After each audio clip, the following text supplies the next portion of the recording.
Regresamos a Argumentos, seguimos conversando con el profesor Pedro Benítez. Estábamos hablando antes de irnos a la pausa de que muchos analistas solicitaban que Estados Unidos apartara el tema energético del tema de los diálogos entre el gobierno con la plataforma unitaria, que es una de las facciones de la oposición en nuestro país. Pero ¿sería posible que esto se pueda hacer? Sabemos que cuando se dio la primera reunión de alto nivel de Estados Unidos en Venezuela, pues se generaron muchas críticas al gobierno de Biden en Estados Unidos, ¿no? Digamos, ¿están estos diálogos condicionando que se pueda avanzar por las críticas que recibiría Biden en Estados Unidos? Bueno, Estados Unidos es una democracia, donde el Congreso tiene tanto peso o a veces más que el propio Ejecutivo.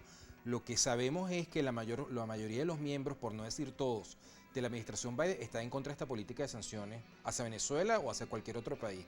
La visión de ellos es la visión que tenía Obama con respecto a Cuba. Recordarás aquel famoso viaje que él hizo a La Habana. Esa es la visión que ellos tienen. No han podido avanzar en eso, bueno, primero porque para ellos es una cuestión de principio, la situación venezolana, tiene que ver con su visión, la visión que ellos global tienen del mundo, pero también tiene que ver con la realidad política del Congreso norteamericano, donde la mitad está en manos de los republicanos, que tienen, como ya sabemos, una posición más dura. Ahora, si tú me permites, yo quiero atreverme a hacer un pronóstico.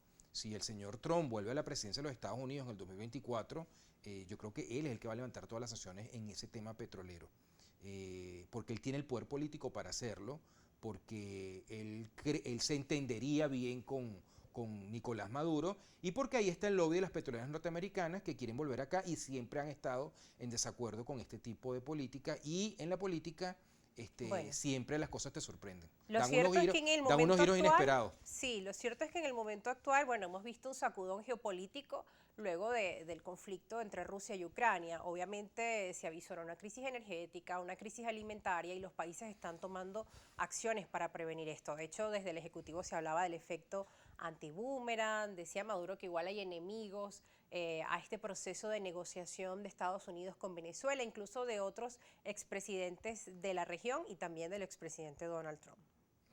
Bueno, sí, yo creo que hay enemigos, siempre va a haber adversarios, me imagino que también dentro de su propio gobierno también debe haber enemigos Claro, de esto, porque los extremos se se tocan, retroalimentan, sí. se tocan y se retroalimentan. Bueno, sí, hay obstáculos, pero yo creo que aquí se han mandado unos mensajes muy importantes por parte de la administración de los Estados Unidos, de la administración Biden, que se tienen que valorar y que se tienen que tomar en cuenta. Mira, esta es una gran oportunidad para Venezuela.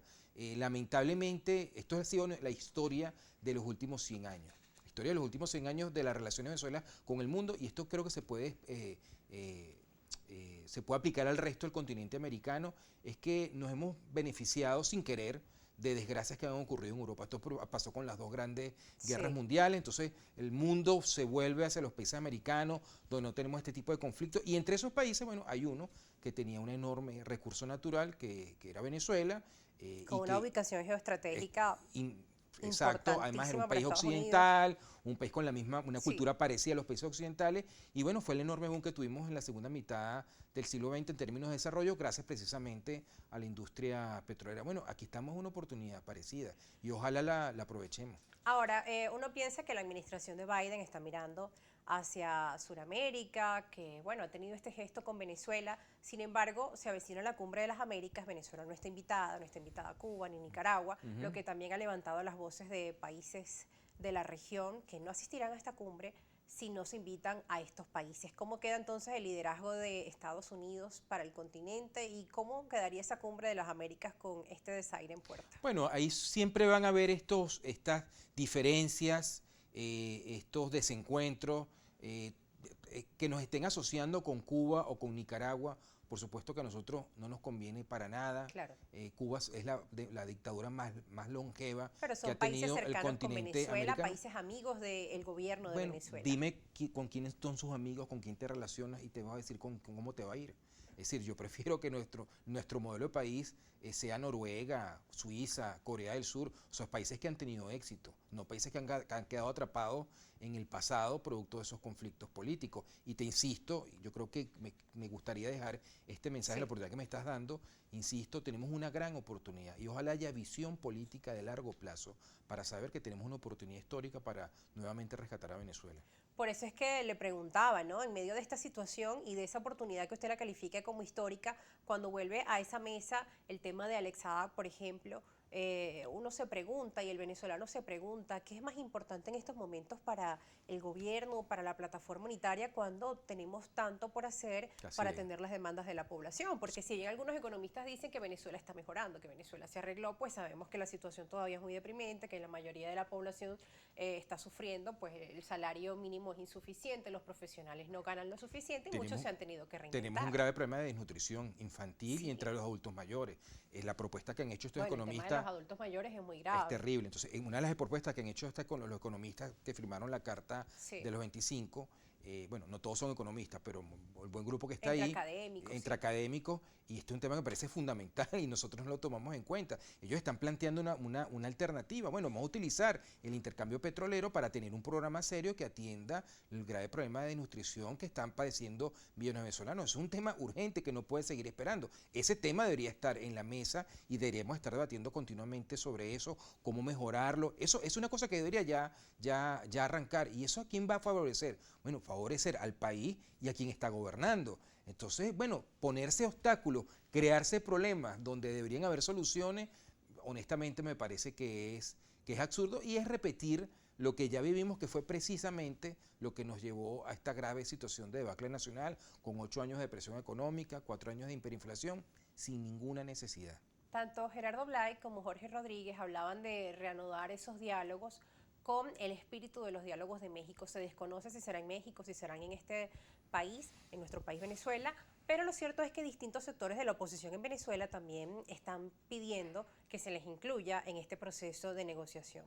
De hecho, por Acción Democrática, veíamos unas declaraciones de Bernabé, producción lo tiene por allí en la red social Twitter, el tuit de Bernabé, donde él dice que deben estar presentes también estos sectores que se han mantenido por la línea de la participación electoral y que ellos se les pide o piden al Ejecutivo y a la plataforma unitaria que por favor se les incluyan en esos procesos de negociación y de diálogo. Pero bueno, yo entiendo que esos partidos de la Nueva Alianza Democrática tenían su propia mesa de diálogo con el gobierno, ellos están presentes, tienen una representación importante en la actual Asamblea Nacional, pueden hacer ahí sus planteamientos, es más, ojalá tuvieran más resultados de los que se han tenido hasta ahora y tienen un escenario muy importante para proyectar su voz, que es el escenario de la Asamblea Nacional, que es el que por cierto, ahí debería ser el escenario normal donde un país discuta sus problemas, es el escenario democrático por excelencia.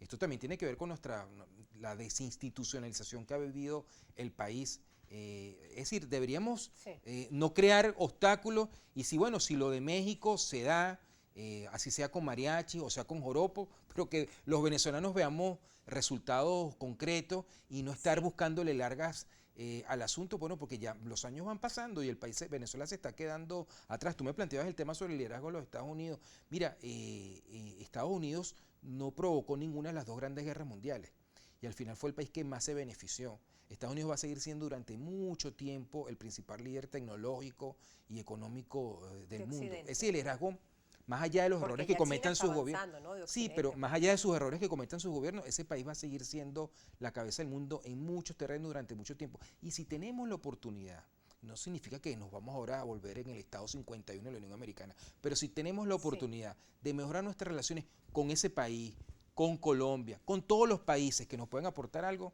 sería lo mejor. Me indican allí los muchachos de producción que allí tienen el tuit de Bernabé que comentábamos, acá está, los que pidieron bloqueo contra Venezuela, maquinaron golpe de Estado, asesinato a Nicolás Maduro y llamaron a la abstención electoral, ahora condicionan el diálogo fuera del país. Ratifico, el diálogo tiene que hacerse acá y muy amplio. Golpista es golpista, aunque venga disfrazado, es la posición de Acción Democrática. Sobre este tema vamos a estar hablando al regreso. Él habla de los que maquinaron el golpe de Estado, asesinato a Nicolás Maduro, porque también salió un libro con revelaciones de la gestión de Donald Trump y miembros de la oposición, que casualmente están también incluidos en esta plataforma unitaria. ¿Cómo negociar bajo estas circunstancias? Claro. Eso lo vamos a seguir hablando al regreso. Acompáñenos.